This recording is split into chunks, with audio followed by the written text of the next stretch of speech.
about something new today. And the way you looked at me just scared me. No, it's funny because it's this actually came up because of work in a roundabout way.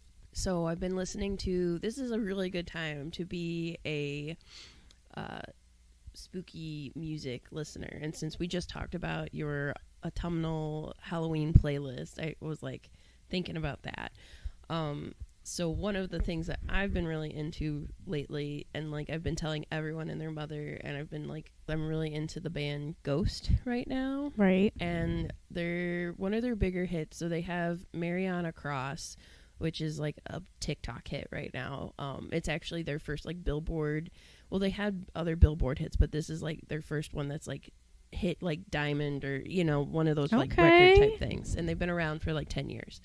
But I found their song Dance Macabre, and I was like, excellent, like this is my jam. And I was talking to our coworker about the song Dance Macabre, and I said, you know, back in the day I had to play a song in orchestra called Dance Macabre, but I didn't call it Dance Macabre, I called it Dance Macabre, because of course you did, because you're bad. And also because, and I think people thought that I was like joking, because I was like, oh, that Dance Macabre, but I also called it that because I'm like, that's how you spell it. That's how you spell it. And it wasn't until I was listening to an audiobook version of Dance Macabre by Stephen King that I went, oh. So anyways, circling back, good time to be a spooky music fan, of course. Duran Duran, random 80s, but you know, who doesn't like Hungry Like the Wolf? Excellent band. They are coming out with a Halloween record this year. Oh, hell yeah. And they have a song called Dance Macabre, and I went, I know how that. And I was listening and watching their weird AI music video today, and they don't pronounce macabre the same way we pronounce macabre. And then I found out that there is a British pronunciation because it's a French word. Correct. And it's Dance Macabre, but it's really, the emphasis is so light on the R that you can just drop it. Like, but Les Miserables. Les Miserables. But they use that extra in the Duran Duran song. They use that extra like syllable of the RE, and I was like, "Is that right?" And I'm like, "Oh yeah, it is right because they're not American." Yeah. So that's what I learned today. Is it's pronounced two different ways. The more you know. I love it. I didn't learn anything new, but I haven't been with you here to do this for a while, and so I forgot, like, I had a story, like a real life spooky story to tell you, and I was saving it for this. So it's going to start off sounding like really terrible, this next thing that I say, but I don't mean it that way. Okay. But my uncle passed away recently. Yes. And that's not the spooky story, and that's not fun. It's very sad. But at his little, like, memorial service, you know, we do, like, the visitation, and then you go to the funeral home the day of the funeral, and then you go to the cemetery. And he was a veteran, so he was buried in a military cemetery, so that was kind of a hike. And then everyone came back to a VFW to, like, eat afterwards. And so we were sitting there at the VFW, and my cousin, so this is her father who passed away, my cousin and her best friend, like, that's her person. Mm-hmm. Like, I have my person who lives all the way across the country in California that Beth is aware of. I don't have a code name for her yet. I don't know. I'll have to ask her if she wants one or if she just wants me to say her name. But this is my cousin's person, and she is from New York City, and she's got this, like, really cute, like, New York accent, and she talks like this, but she's adorable, and she, like, works in aviation, and so it's just, like, every time she tells a story, it's very engaging. And so I had asked about her daughter, who is 2, and she said before she flew in for the funeral, because she was here for, like, a few days before while they were getting everything ready, she was putting her daughter to bed, and like she was not falling asleep, and she has one of those like video like baby cam, what are they called, the like monitors. Yes, baby monitor, thank you. I was like, what's the real word for this, not how you describe it in your head. Secret baby TV. So she has like a video monitor, and she was like watching her, and she's like, why is she not going to bed? She's like standing there like she's talking, like she's laughing, like there's somebody in the room with her, and there's like no one there. So she goes and she's like, child, what are you doing? And she was like, the man. And she was like, what man? And she's like, that man, and like pointed to the ceiling, and there's like nothing there. And her mom like believes in like angels and things like that, and so she just like kind of was going down the list of like, well, is it this person? No. Is it this person? No. Is it Poppy, which is her grandfather? So this is the baby's like great grandfather, and she's never met him, but she's seen pictures of him, and she was like, yeah, it's Poppy. And she was like, oh, okay, we'll say good night, Poppy, and like go to bed. And then she was telling her mom about it. And they were like looking at pictures, and they walk past pictures that are in their house, and they say like, oh, good night, Nana. And like they say good night to people that she's never met. So she knows these people from their pictures. And she like showed a picture of Poppy to the baby, and that was not who she saw. And so then she was like, wait a minute. And she brought up a picture of my uncle and my cousin. And she said, is that Poppy? And the baby said, yeah. And so he had never met the baby, but he always said before he passed away that he wanted to get to New York to meet his New York granddaughter because she's like part of their family. He thinks of her as like his third kid. And so we think he just like stopped in to see the baby on his way out. So that was like a little spooky. Yeah. And then that reminded me of, I mean, I don't remember this, but my brother has told me this story multiple times. My brother is like a decade older than me. And when I was 2, so he was 12, our grandpa passed away. And I was, at that time, terrified of the basement. I would not go down there unless, like, one of my parents carried me down there and stayed with me. And it's not like a scary, unfinished basement. It's a finished basement. That was, like, our family room. But I wouldn't go down there by myself. And my brother was downstairs. And I came down the stairs by myself at 2 and just stood at the bottom step and stared at him. And he was like, what? And I said, Grandpa's dead. And he was like, what? WTF? What is going on? And then the phone rang, and it was them calling my parents to tell them that my grandpa had had a heart attack and died. And I don't remember this at all. Well, you know what they say, that like with the paranormal, ghosts and fairies and all the other realms of those things, that children see them because they're more open-minded. So I fully believe that. I think it's also because this is like so woo-woo witch in the woods, and we're probably going to like lose our listeners now because I'm a nut job. I also think it's because when you're like younger, you are closer to the veil. Like you are closer to that part of existence. Oh, like we're talking almost like poltergeist here. A little bit, yeah. And then as you get older, you are further. And then when you get older, you get closer to it again. Yes, that's what she explains in Poltergeist. That's why she said she's got a light. Yeah. Man, we mention Poltergeist a lot. I know. Anyways, I have a similar spooky story that my mom's told me. Because my mom, back in the day, we did not have video camera baby monitors. We had the old school ones where you could just hear the baby. Yeah. Or an older sibling. Go check on them. Yes. And my mom said that when one of my younger siblings was a baby, her bedroom was below the baby's room. And we actually, like, we would have been in the baby's room, but we were all sleeping. And my dad has always worked like third shift, pretty much my entire life. And so he was not home.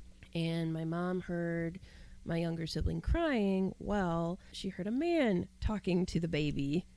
And my mom's like, what the heck? No, thank you. They were being like soothing, and the baby stopped crying.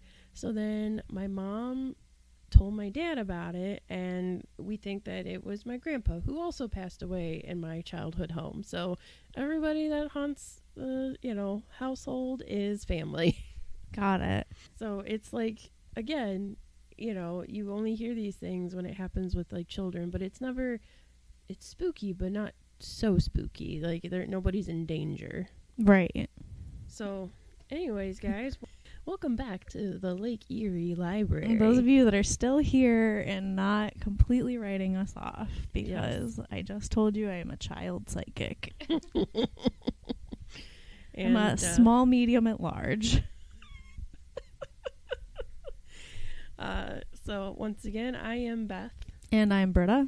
And we welcome you today. We're getting into spooky season, so obviously that's why I was talking about all of my spooky band name drops, because I'm always on the lookout for new music, especially new spooky music.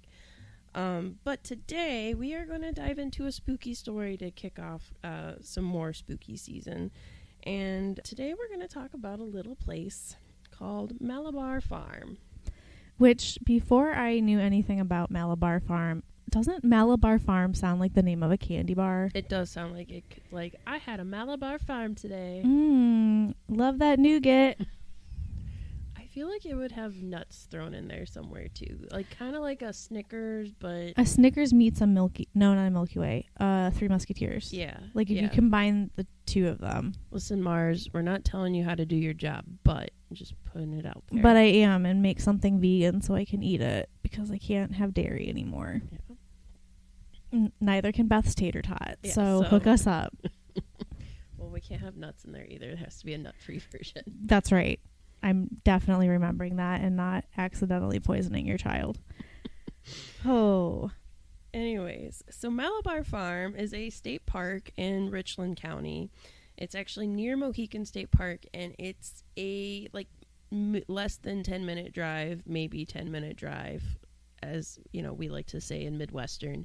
It's only a 10-minute drive away from Mansfield Reformatory. Yeah, don't ask me how many miles anything is, but I can tell you how long it takes you to get there and what's on the corner you need to turn at. And what big C city it's nearby in Correct. The state of Ohio. Yeah. Yeah, we're this many minutes away from Cincinnati. We're this many minutes away from Columbus. Anyways, this is a really big state park. It's 580.6 acres, and it was built in 1939. So Louis Bromfield, who is a Pulitzer Prize winning author, actually bought the land in 1938, and then he bought like two more adjacent farms in 41 and 42, and then that's kind of where he retired. But because he is a famous author and playwright, he was like rubbing elbows with Hollywood, so he was friends with like a lot of people. So Malabar Farm actually came into prominence first because of its kind of celebrity connection. Like Shirley Temple came and like milked cows, and James Cagney came and like did farm work. Yeah, James Cagney and Humphrey Bogart were, a lot of the movies they were in were written by him. Mm-hmm. I'm questioning if it's Louis or Louis. I can't remember. That's fair. It's anyway, but they were in a lot of movies that he had written the screenplays for. And Humphrey Bogart and Lauren Bacall actually got married in his house there. So that's like the first big claim to fame is, it's this beautiful sprawling farmland in the plains and kind of rolling hills of Ohio, which if you haven't been down there, like once you get past a part of Ohio, little geology lesson, once you get past a certain part of Ohio, there were no glaciers sitting there, so there's actual topography and hills and some Appalachian, like just foothills and stuff like that. Yeah, this is like sort of the southwest end of Appalachia. Mm-hmm. Depending on where you're from, you pronounce that differently. But the cliffs that like stopped the glaciers are like actually like above Malabar Farm. Right. Yeah. So anyways, beautiful scenery. He was friends with Humphrey and Lauren, well, by proxy, Lauren Bacall, but Lauren Bacall was only 20. And Humphrey Bogart was on his, in 1945, he was on his third marriage, and it was not going well. And, of course, Humphrey Bogart and Lauren Bacall were in a movie together, and they fell in love on the set. So his divorce finalized, and then 11 days later, him and Lauren Bacall came to Ohio and decided they wanted to get married, but in a pretty intimate ceremony. So they're like, who do we know that would have somewhere very pretty to get married in, but kind of secret? And they're like, oh, we know Louis here. Yeah, good old Bromfeld. And so 11 days after their divorce, they came to Ohio, and then they got married May 21st in 1945. Bromfield actually gave them as a wedding present boxer puppies. I love that. And today, if you wanted to visit Malabar Farm, you can. And they still have the room that Lauren Bacall and Humphrey Bogart honeymooned in, essentially. All set up that you can, tour. Cute. And he also gave them an acre of the farm as a present. So what a nice gesture. Here's some farmland. Yeah. Do you know how he came to purchase that land? I don't. So he actually had been living in France with his family in the 1930s when a lot of stuff was sort of ramping up over there. And he was like, you know what? I don't feel safe. We got to get out of here. And so he came to the U.S. and he was looking for essentially that same farm concept, field. An idyllic, out of the way place where my family can sort of be safe and we can move there. And that is how they purchased that land in that area. So this all sounds lovely. But unfortunately, it is also this site of tragedy and sadness and murder. Moida. And no, it's not because of Louis Bromfield. I've never heard of him haunting Malabar Farm. He passed away happy and at peace. He a few of his books, he won the Pulitzer Prize for, is it Pleasant Valley? Yes. And so that actually touches on some of what we're going to talk about today. But a lot of his books are just about that area of Ohio in general. And he is also known as sort of the forefather of modern conservation. So a kindred soul for Beth. But yeah, I've never heard anything of him haunting, and he is not involved in any of the scandal. No. So and just as a small aside before we get into it, I'm going to name drop Ghost Hunters again because they did a episode on Malabar Farm. Actual Ghost Hunters or Ghost Adventures? No, Ghost Hunters. Okay. The sci-fi show. That I will know where to look for it. And it's called Family Plot. Amazing. Yes. So I love a pun. Just wanted a small aside before we dive in. So the story goes that this actually started before. So we bought the land in 1938. What I'm telling you occurred in 1896. So on this farm land in 1896, there was a family living there with one daughter named Ceely Rose.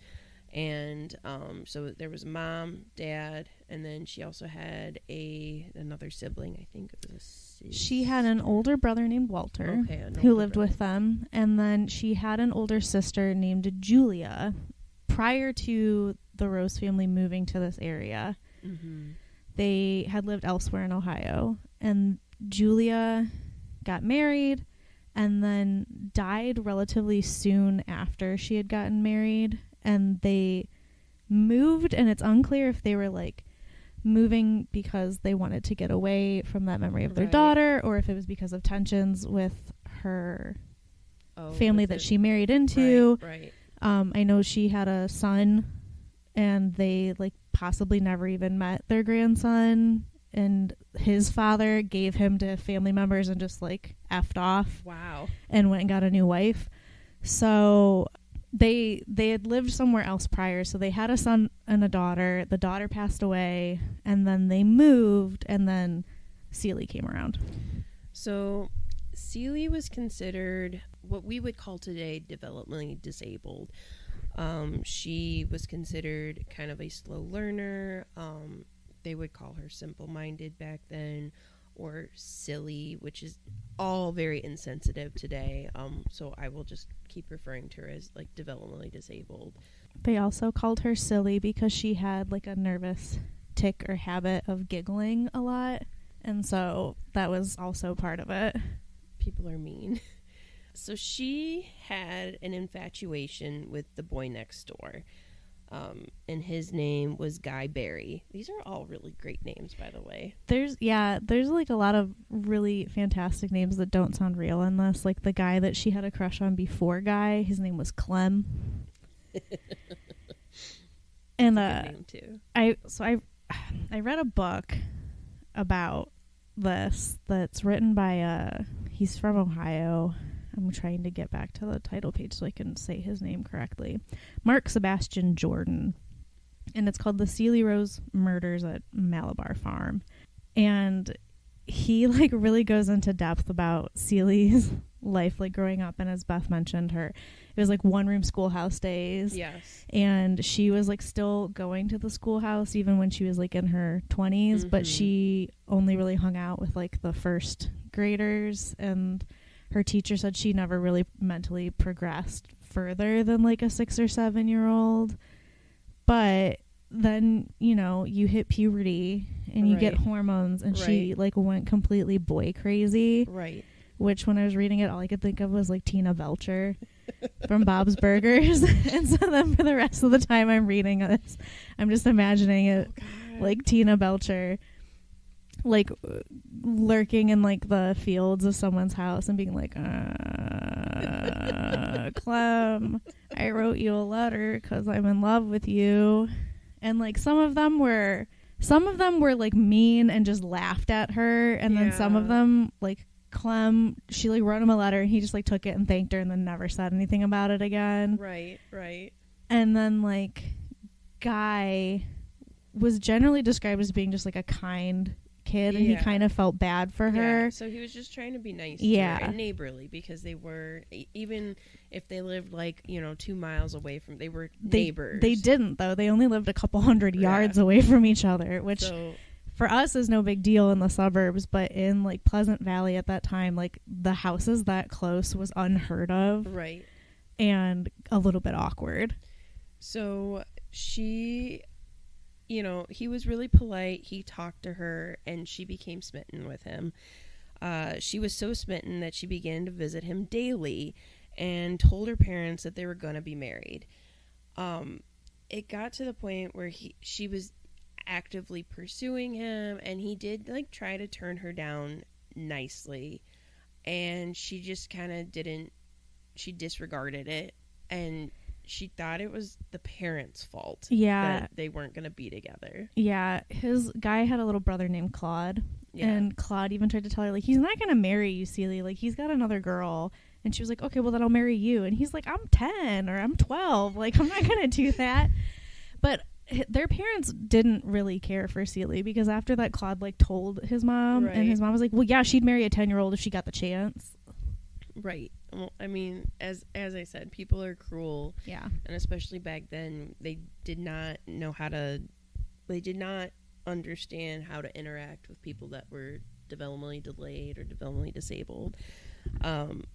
So it's not, like, from what I was researching, they're not entirely sure with what was the exact inciting incident of, like, what was specifically said that incited her to action. There are quite a few plays and books written about these accounts. So, like, even, like, I was researching, there was a newer play that came about a year or two ago where it's written so that there's a lot of soliloquies, but there's, like, them talking to you rather than interacting with each other, which you can go to at Malabar Farm. Yeah. Like, they put on these shows at Malabar Farm. The first one about this that was just called Ceely was written by the same guy who wrote the book that I read. Mm-hmm. And he had been like fascinated by this story since his childhood, when he like saw a random like news clipping that reiterated the story. And this was like in like the 70s or 80s. Right. And he like won an award for like the Ohio Theater Council or something like that for it, and then was like, I have nowhere to put this play up. And so that's how he got involved with doing it at Malabar Farm, which is like a little bit weird, but like also kind of cool, I guess. But yeah, I from what I read, I think it was just like a proximity thing for her, that like she was boy crazy. He was like a popular, good looking guy. Right. He was nice to her. Right. They lived close enough that she could literally sit in her window and just watch him like coming and going from his house all the time. Like, and so it was just like he was just there, and right. that's why she had this huge crush on him. And so she was told essentially both by his parents and her parents, like, you can't marry him. And in her mind, she needed to get rid of her family. Like, her family was stopping her from being with her true love. Right. And she, a little bit about her family, her mom was kind of like the rock of that family. Like, right. Her dad was known for having kind of a temper. He was like kind of cranky. He was a Civil War veteran. Right. I've heard like conflicting things. He was disabled and he got a pension for it, but like he was mostly deaf. He like may or may not have lost his right eye. And so he was just kind of a cantankerous guy. And then like mom was the one who like laid down the law and controlled things.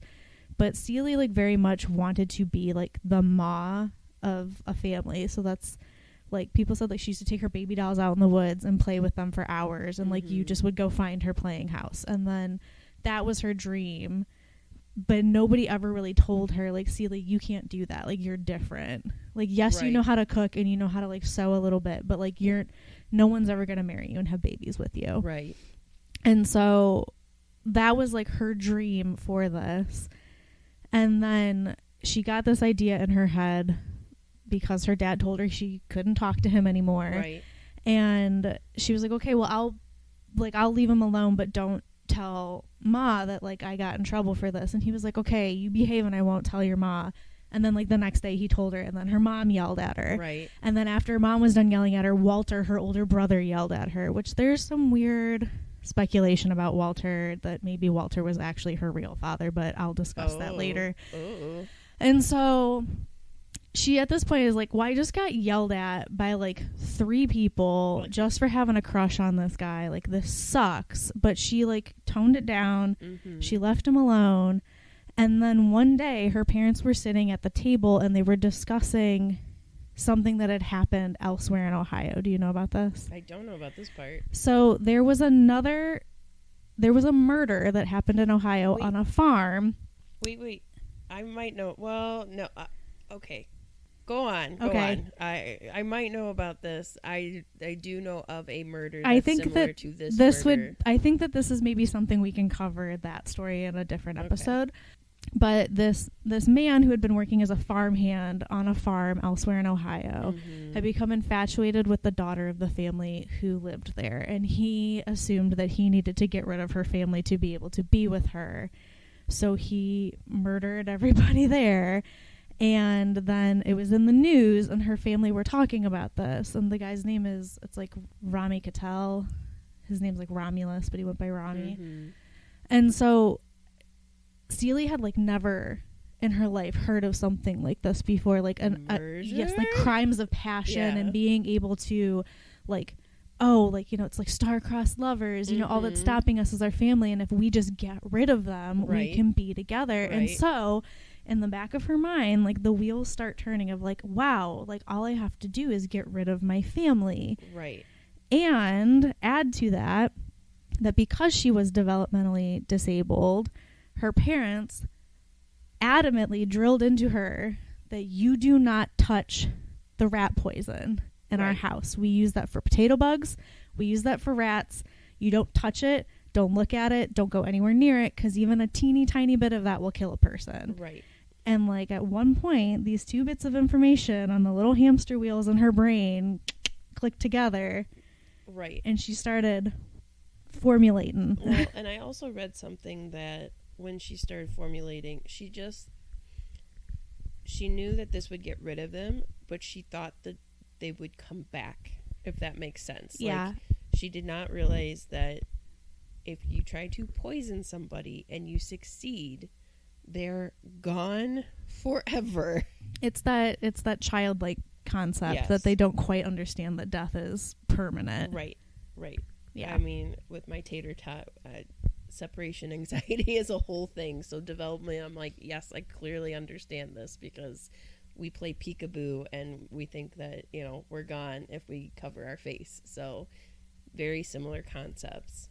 Yeah. So anyways, on one morning in June of 1896, she laced the breakfast cottage cheese with the rat poison, and her father died after a agonizing few days. I got a lot of info about this. You want me to? Yeah. Okay. Let's hear the nitty gritty details. So, I mentioned that her father David was disabled. So like he often could not get like work done just because of his physical issues and like chronic pain. Mm-hmm. He was a miller by trade. That's what his father did, which is why they moved to where they did, because there was a mill. They did not live like on site at the mill, so I don't know if he actually like truly owned it. I mean, I know when they bought it, it was only in his wife's name, and that was probably so that he could keep getting his pension for disability.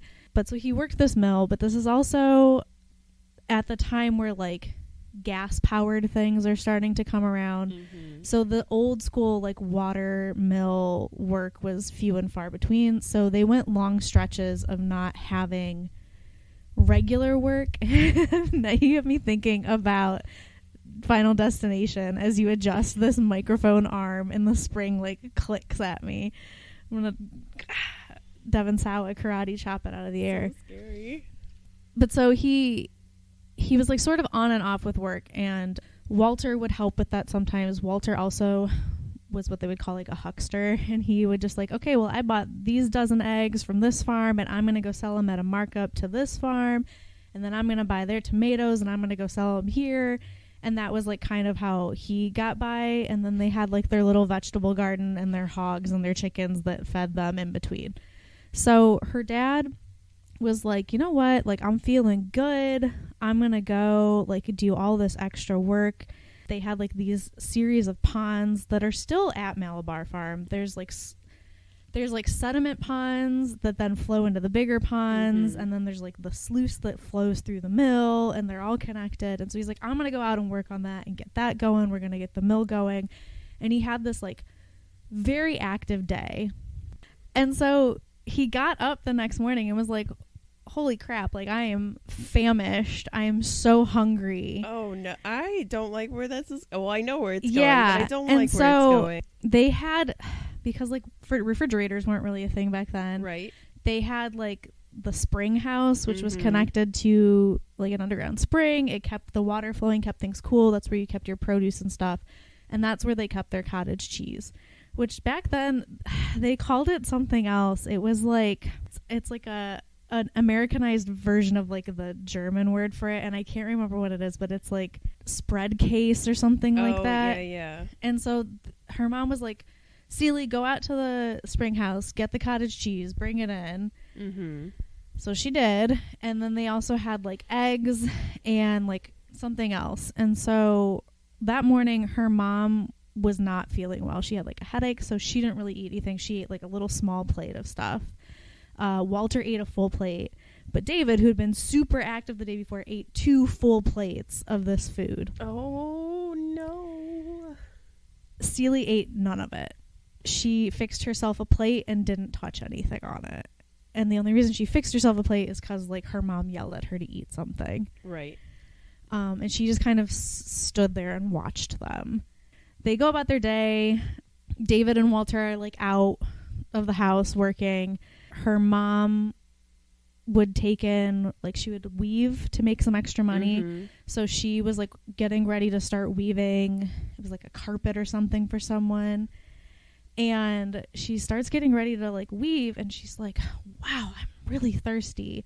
Ceely, can you go get me some water? And so Ceely goes and gets her water. She takes a drink and immediately vomits it back up. Oh. And then, like, tries to take a drink again and just keeps throwing up. Mm-hmm. And so she tells Ceely to go get her dad. And so Ceely runs outside and gets her dad. And she's like, Ma's puking everywhere. Like, you got to come do something. So David comes in, sees that Rebecca is ill, is like, oh, man, like, this is bad. Right. Their normal doctor was out of town. Right. And this is the 1890s. So it's not like you just drive people to the hospital. Like, this is we have one house doctor that goes around for like the 15 to 50 square mile radius. Right. And he's not here. He's not here. So you're kind of screwed. Right. So he knew he had to go all the way to Newville to see a doctor. And he, like, gets in their, like, buggy and takes off. And by the time he gets to the doctor's house, he's like, wow, I am so thirsty. Drinks some water, immediately vomits it up. Oh, boy. The doctor's like, oh, this is not good. Gets him back in the buggy, drives him back to the house. This sounds... What a terrible last few days to live. It sounds, right now, because, like, no one has died yet, it sounds like a Monty Python sketch. Yeah. Like, people are just puking everything. And then this is unclear of if it happened after they drove by on the buggy or if they just drove past him and didn't notice him. But Walter was found in a field, and he had also thrown up, and he's found by neighbors. So at this point, 3 out of the 4 Roses are having severe cramps, like muscle spasms, cannot keep anything down. And the only one who is not affected by this is Ceely, even though the doctor was like, do you feel sick? And she was like, oh yeah, I feel sick. Right, she like, lied about it. And he's like, does your stomach cramping? She was like, yeah. But she was like, fine. And what it is severe muscle cramps are a sign of heavy metal poisoning, such as poisoning with arsenic, which is what is in Rough on Rats rat poisoning. Yep. That she had mixed in with the cottage cheese that morning for their breakfast. So it is kind of terrible. David did pass first, but that's probably because he ate 2 full plates of it. Yeah. And Walter hung on for like a week. Yes. So Walter, David died June 30th. Walter hung on until July 4th. So, yeah, like essentially he lived almost a full week after. But you have to think about, that's a week of not being able to keep anything. So he's like dying of dehydration. Yeah, just a terrible week of suffering. Like, one of their neighbors in the book that I read, there was like a quote from her where she came, her like mom sent her over with like a salve to like help him like rub on his lips to try to keep them moist. And she said they were like turning black because he was so dehydrated. And she was like, I'd never seen anything like that in my life. And he's like on a cot in the back room. The mom is on, because they couldn't get upstairs. Their bedrooms were like upstairs, but you had to climb a ladder to get up it. So nobody could go upstairs to lay to bed. So like her dad passed away on the couch, and then they pulled his body into the hallway and did the autopsy in the hallway. And it's a really tiny house. Like, the rooms were really small. So more than likely, like, they could just hear the whole autopsy happening from where they were in the other rooms. So, like, mom's camped out on the couch where dad died. Right. Older brother's in the back room on a cot. Ceely's just there. And so, yeah, that's, like, I can't imagine a week of, like, not being able to drink anything, but also having, like, every muscle in your body is seizing up, and like you are just still there. Right. So Ceely's mom, while she did get sick, she didn't die, which is kind of miraculous. And probably because she ate the least amount. She ate the least amount, yes. Yeah. However, Ceely's mom, having heard that kind of stuff and kind of putting 2 and 2 together, started to question Ceely about it. And Ceely got upset with her because she's like, maybe you should move. She tells Ceely, you should like get out of here. And she is the matriarch and whatnot. So Ceely repoisons her again. Well, yeah, and the one doctor had come several times to sort of check on her mom after Dad and Walter had passed, and so Ceely was like, you know, eavesdropping on things, and the doctor said like, you're gonna make a full recovery to her mom, which it's unclear if this is like a knee-jerk reaction or if this is I just have to finish what I started reaction, or what Ceely's motive was at this point. Like it, but yeah, Rebecca got to the point where she could sort of keep down little bits of food, and so Ceely was bringing her buttermilk and bread, and she would dip the bread in the buttermilk to soften it and eat it.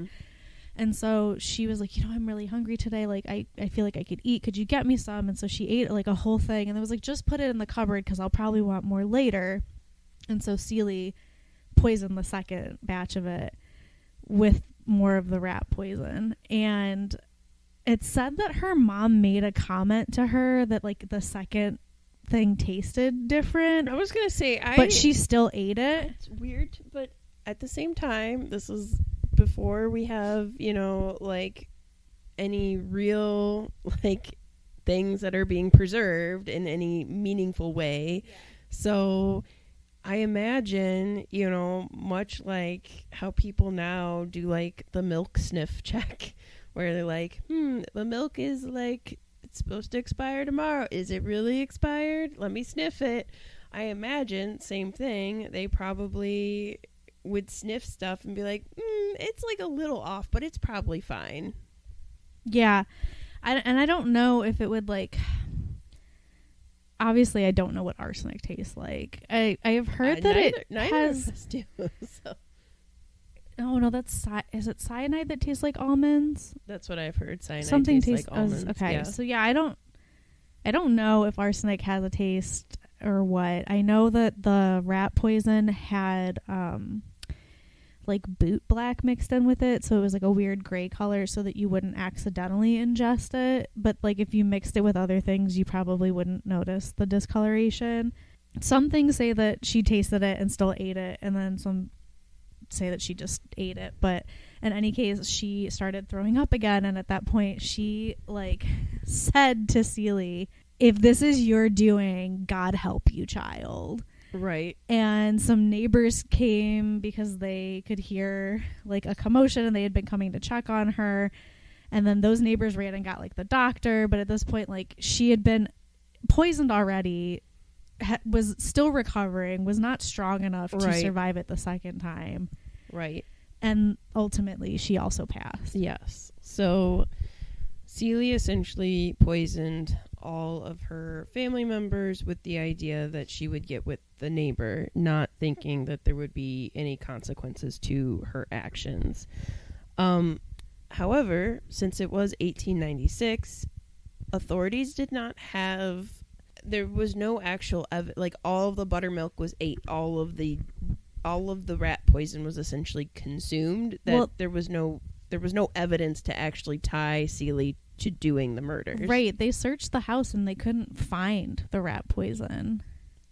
So where she put it is a good question. Or she used all of it. I know where she put it. Where did she put it? She put it in a pepper tin, and she took it outside and she hid it in a bush. And then she used the end of it because she knew after her dad and her brother died that the authorities were looking for rat poison. And so she had hid it outside at that point, and then she used the end of it to kill her mother and then hid the tin again. And the reason they know this is because the tin was eventually recovered by somebody who was working with the authorities. Do you know about that? I do not know about that. When we get into like the court case part of it, I'll talk about that. So, do you know about the other people she tried to poison in the meantime? I did not know about that. I got the basic gist and like the people that are and the haunting part of it. Yeah. So this is also, like, forensic science kind of existed, but also didn't. Right. And so they did have a test then called the Marsh test that was used for testing for arsenic poisoning. Mm-hmm. And the local, like, coroner asked for them to be able to do that test. And he had to get it approved by, like, a middleman before someone from Cleveland could run this test. And they denied it. Like, they're like, no, you can't test them. And, like, then when Walter died, he was like, come on, like, this is clearly poisoning. They kept saying it was food poisoning. That's and wild. He's like, this is clearly, like, poisoning.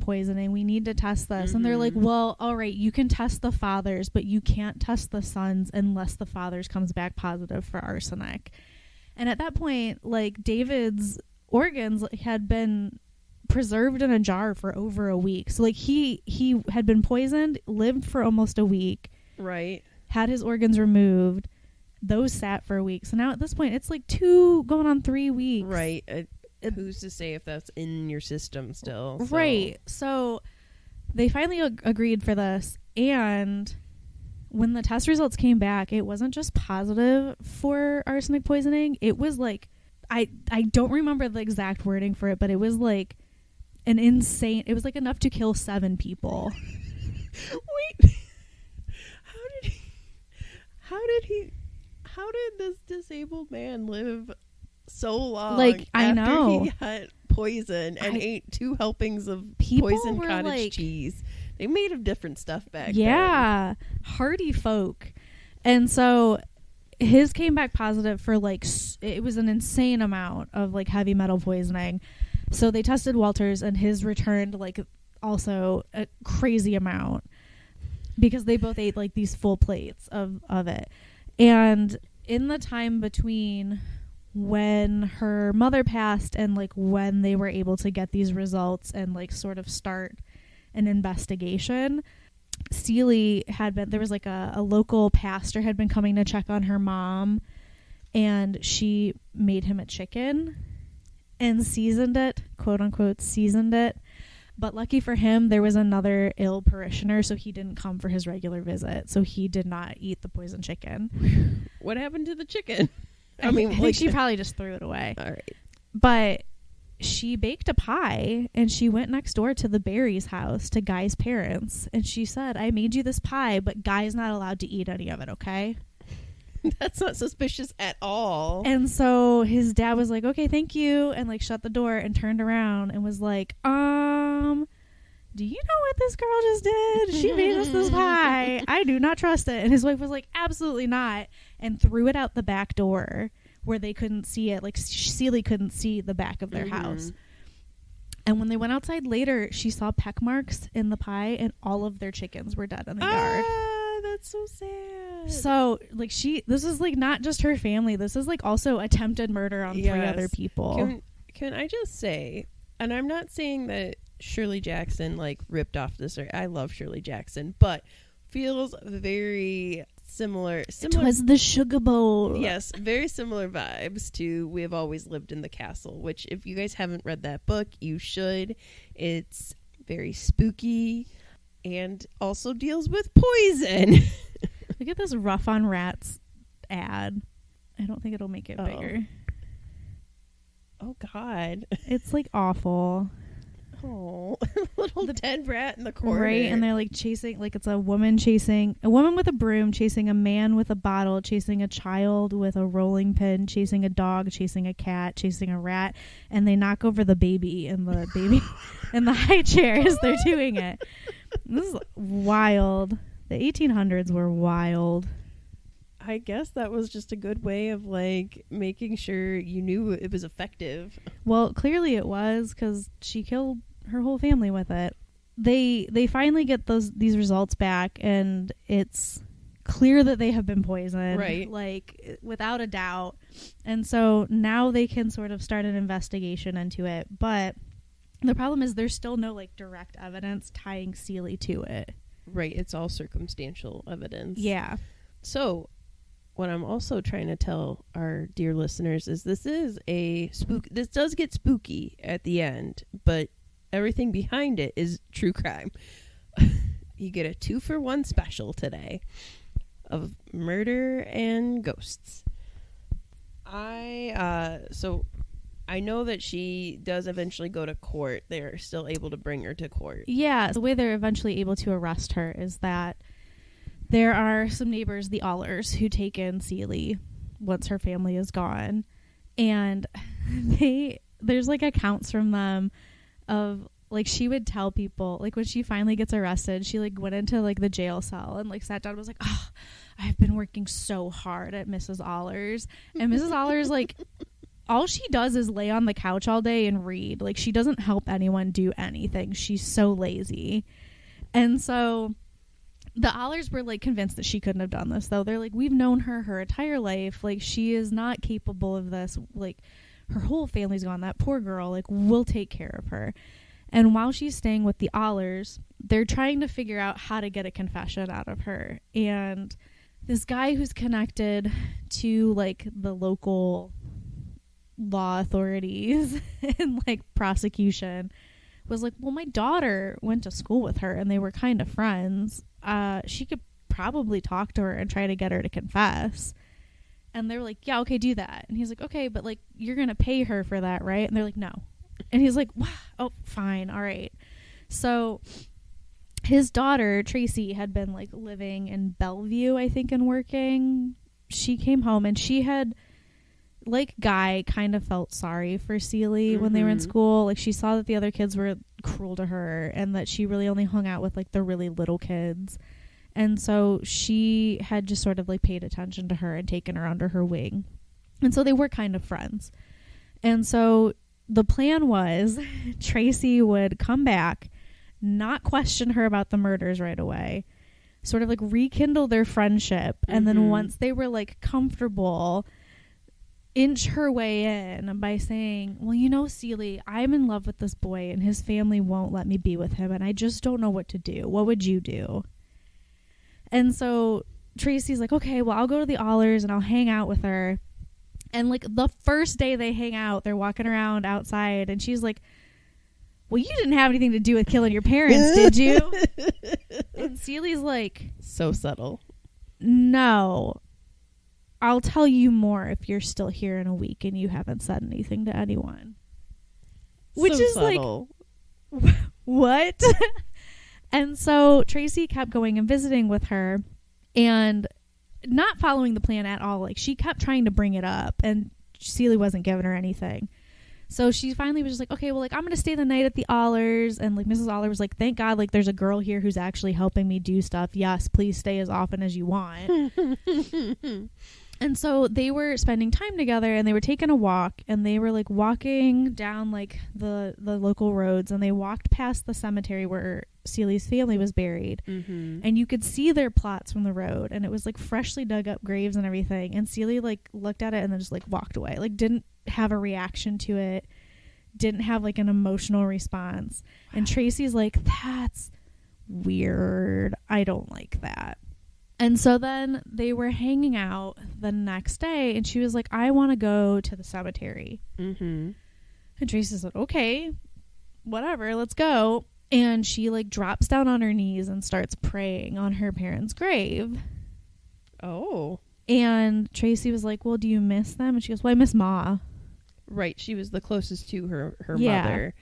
And I guess you could say her mother was the kindest to her. But, you know, that was the only female influence she had in her life. Yeah. And so they that kind of like started them talking about her family. And as they walked back, they like sat on the church steps and Ceely basically confessed that she killed them. And Tracy was like, well, I mean, you probably feel better having told someone, so that's okay. Like, I won't tell anyone. It's fine. And Ceely was like, okay. And so then she goes back home and she tells her dad, well, before this, they go to Ceely's old house because she was like, well, how'd you do it? And she was like, oh, I did it with the rat poison. And she's like, and I fooled all of those policemen too. They thought it was in the house, but I hid it good. Do you want to see where it's at? And so she showed her like the pepper box. Oh, Ceely. And then she was like, do you want it? It's all gone. Like, there was just like the residue in the box. And at first Tracy's like, absolutely effing not. I don't want your like murder poison. Right. But then she was like, wait a minute, no, I should take this to the prosecutor. So she was like, yeah, I'll take it. I'll keep it as like a memento. And Ceely was like, oh, that's so nice. Like, that's so sweet that you want a memento of me. And so she takes it home to her dad. Her dad's like, let's go give this to him right now. And he's like, okay, this is all well and good, but like right now it's hearsay. She has to confess in front of someone else. So now Tracy has got to get her to tell her the same dang story, but with someone else around. So now they come up with this whole other plan where she's going to go hang out at the Allers again with this now confessed murderer.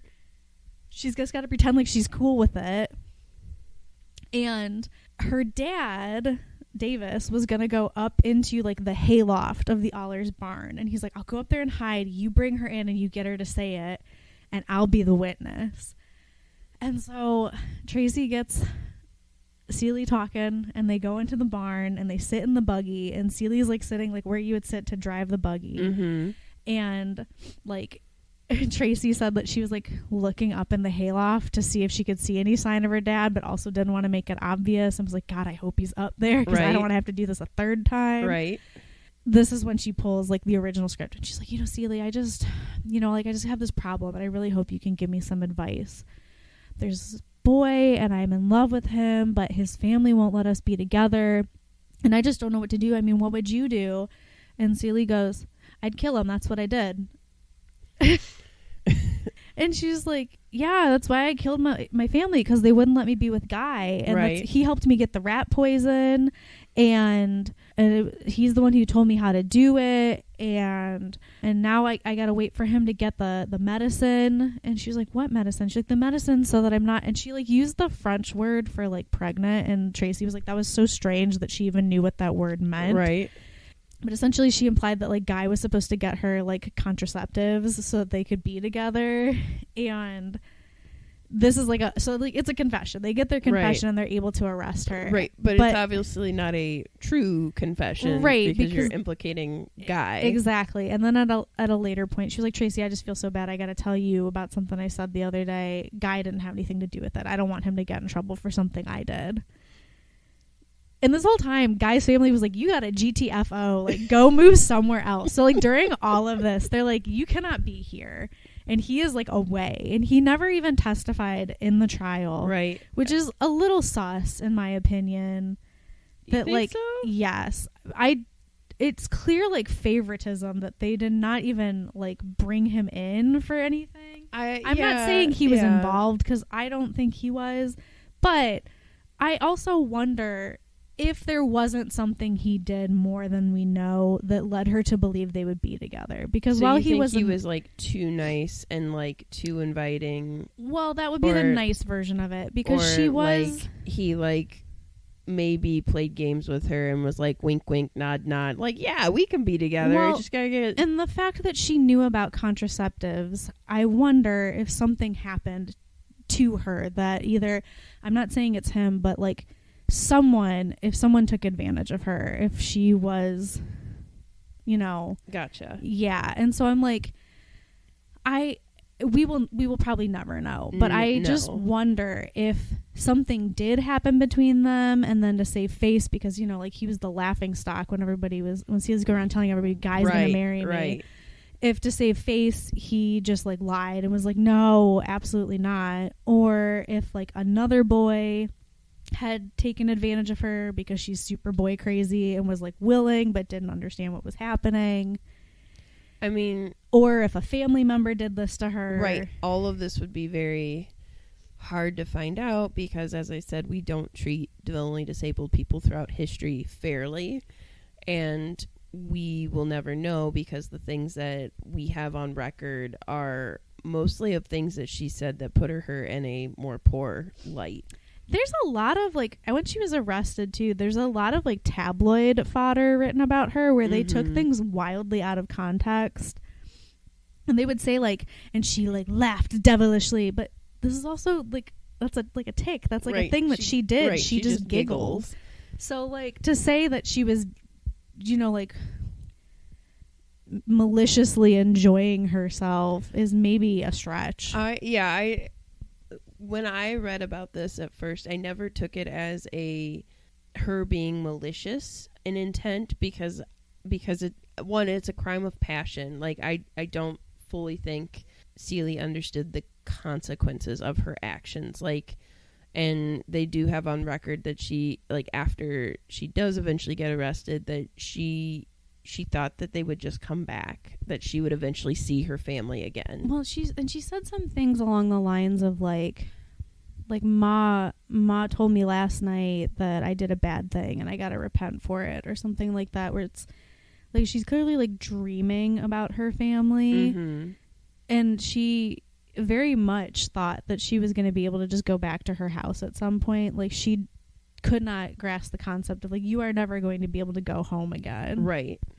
So she eventually, they do take her to trial, but she is found not guilty by reason of insanity. So instead of going to jail, she's actually sent to an insane asylum, or just an asylum for the rest of her life, which is very, very sad. One of the things they said about this in like the tabloids is, the crime by this girl reveals a depth of depravity that can hardly be conceived, which actually makes it sound more malicious than, I mean, it's still murder. Like, it's still murder, but it makes it sound more intentional than it is. I would say the most malicious thing is Ceely hiding the rat poison. Yeah, well, I think that's malicious because clearly she meant to use it again. But again, we don't know if that was like, I don't know, because, you know, she's clearly like what we would say is developmentally disabled or delayed. But like a lot of the things that they talk about her too, like the doctors who came to evaluate her, whether she was like fit to stand trial or not, mm-hmm. they would say like, well, she would stand on the corner and she would just like giggle, and she was kind of like self-stimming, and she wouldn't make eye contact with him. Mm-hmm. And so I'm just like, that sounds a little like on the spectrum-y. Right. Which also was not like a thing back then. Right. Like, people definitely didn't not have words for that or a spectrum or anything. And so I'm just like, maybe she just really had to, once she started it, she just had to finish it because she couldn't stop fixating on it. Right. So she went to the Toledo Asylum in 1896 and then was transferred to Lima, where she died nearly 20 years later. So she spent the rest of her life, she was only 23, and then she died at like 43, which, you know, we always joke about, like in the 1800s, like that's a long time to live. I'm a grandmother. But so she lived a pretty sad life after that.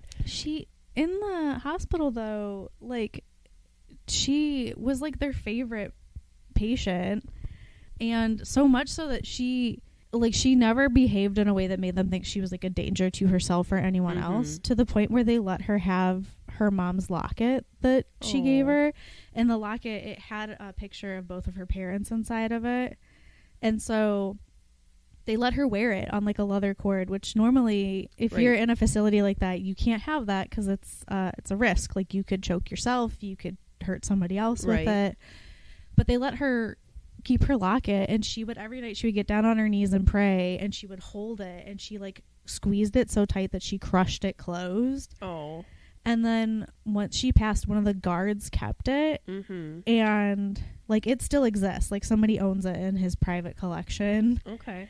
And it had been like, essentially, he never tried to open it after she was gone because he was kind of superstitious. Right. And so it had like sort of corroded closed, but like you can see where she crushed it closed. Mm-hmm. And they were just like, she was just like very personable. Like, she was very sweet. She like helped people in the facility.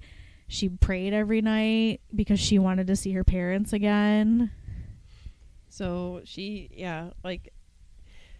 essentially, she was trying to repent for what happened, and now it's said that she haunts her old farm home because she never got to actually see her home for the rest of her life. So, as I said, like, her home was purchased as a part of Malabar Farms. The mill that they worked at was torn down, but prior to being torn down, experienced some paranormal activity.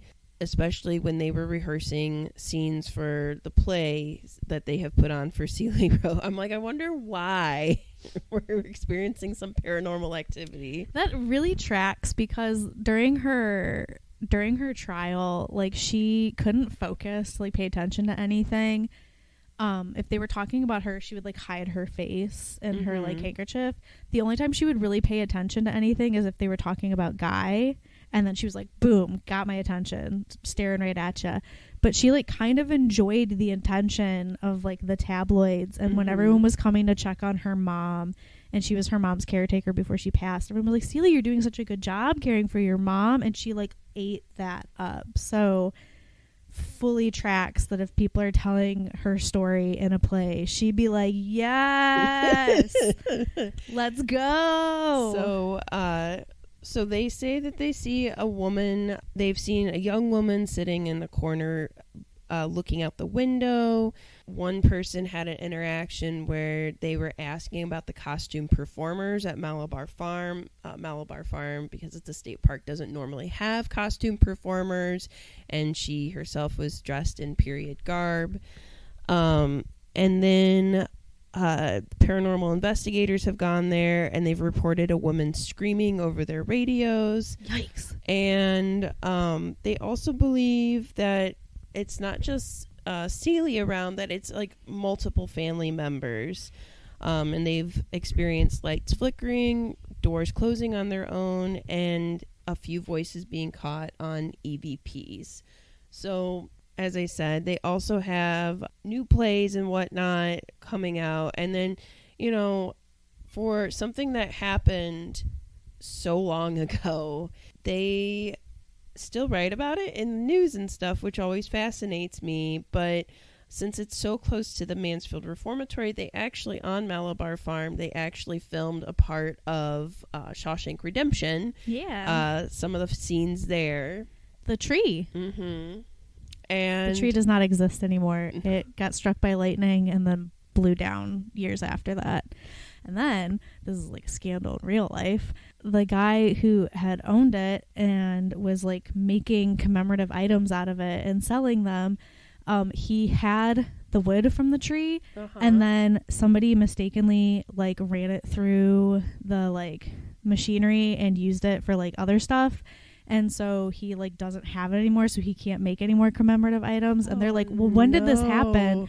Because are all of these things you've been selling truly from that tree, or did you lie until we caught you and you've been like selling these fake pens made from the tree? Oh my gosh. So they also, if you do want to visit Malabar Farm and you want to see kind of the spooky part of it, and you want to visit the house of Ceely Rose, then you can visit it, and I'm trying to see, you can visit it essentially the same way. I don't think they have. It's not. I don't think it's open to the public. Like, no, you can go and like, see the house. Outside, yeah. It's there.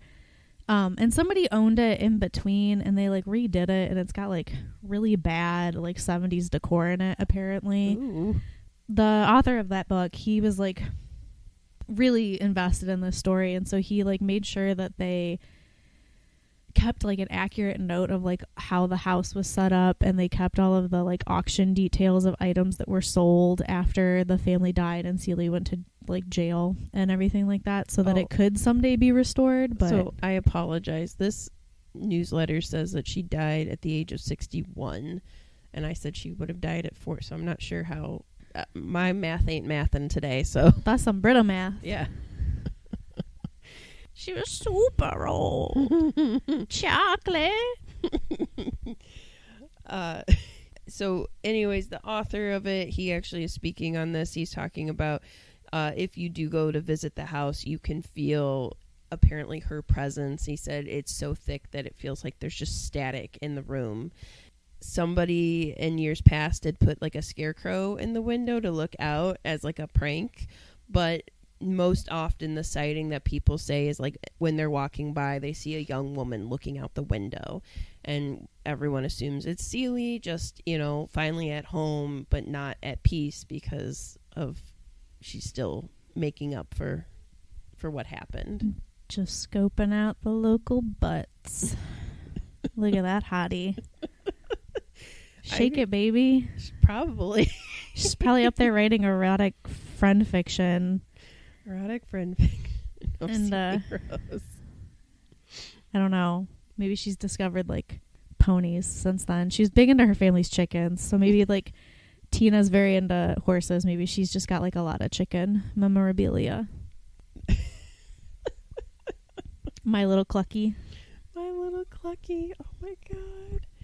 So yeah, that's the story of Ceely Rose. Again, you can visit Malabar Farm. It is open to visitors. It would be very pretty this time of year, especially the leaves are changing pretty early. They just, during the COVID shutdown, they just redid the restaurant there, which is on the site of the original mill and original house. It's like the Shecks or Shack family. Mm-hmm. Like their house got turned. Their house was first, it was like a inn for people passing by on the highway, right. And then it got turned into a restaurant, and then they redid the restaurant, so that's apparently like really nicely refurbished. And then there's like a little store and a gift shop, and they're like very famous for their fudge. It's a big deal. So go for the fudge, stay for maybe a spooky sighting. Yeah, potentially. So yes, and I'm sure there are ghost investigators that ask to see the Ceely house. So if that's something you're into, you can follow that avenue. That's not mine or Britta's bag. I don't have those connections. I don't know how to put you in contact with those people, but I'm sure they exist. All you gotta do is Google like paranormal investigators Ohio. So yeah, I guess that's what we got for you today. So as I said, kicking off spooky season. Do you got anything else you want to add about Malabar Farm? I don't have anything else about Malabar Farm, really. The book again that I read is the Ceely Rose Murders at Malabar Farm by Mark Sebastian Jordan. He also wrote at least one stage play called Ceely about it. Bromfield's books are very famous. There's Pleasant Valley is his most well-known. Right. All of those are probably available at your local library if you would like to read those. And I think I read about it at first through one of James Willis's books, who is a local author and investigator. So I think that's also how this author he like read a Weird Ohio book, and like the first story in it was about Ceely Rose, and he was like, oh, I remember this. Like, I remember reading about this when I was a kid, and that's what fueled his fascination with it. But yeah, those exist. Also, reading homework for you. Remember, we are reading How to Sell a Haunted House by Grady Hendrix, and we will be discussing that in an upcoming episode. So if you would like to read along or read before we spoil things for you, most definitely. You still got some time to crank that one out. Yep. That's all I got. Yep. So I just want to say again, thank you for listening to the Lake Erie Library. You can find us wherever podcasts are available. You can also find us on Instagram at Lake Erie Library, EERIE. We are working on getting on other socials for you guys. Yes. We are on YouTube now. We are on YouTube now. It's not us per se, but it is a beautiful static image created by our podcast hosting site for us. So if that's how you prefer to consume your podcasts, we are on YouTube. Thank you, as always, to our wealthy benefactor, our gracious donator, who I always want to make up a new name for. We're gonna get there. It's not like Daddy Warbucks. It's like Parent Podbucks. And as always, guys, stay spooky.